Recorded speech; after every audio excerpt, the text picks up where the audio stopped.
శ్రమలలో, వేదనలలో, ఇరుకులలో, ఇబ్బందులలో చితికిపోయి లేవలేని సమయంలో నాయన నీ ఆపన్న హస్తమిచ్చి మమ్మల్ని లేవనెత్తి నిలబెట్టావు ప్రభా.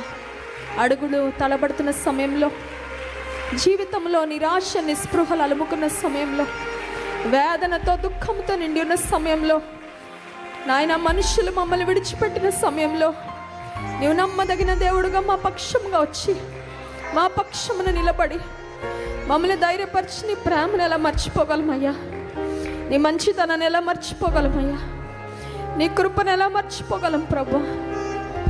ఉదయకాల సమయంలో విరిగి నలిగిన హృదయంతో నీ కృతజ్ఞతాస్తుతులు చెల్లిస్తున్నాం. ఈ దినం మేమేమై ఉన్నామో, మేము ఏ స్థితి కలిగి ఉన్నామో అది కేవలము కేవలము కేవలము నీ ఉచితమైన కృప మాత్రమే. నీ సన్నిధిలో ఒప్పుకుంటున్నాము.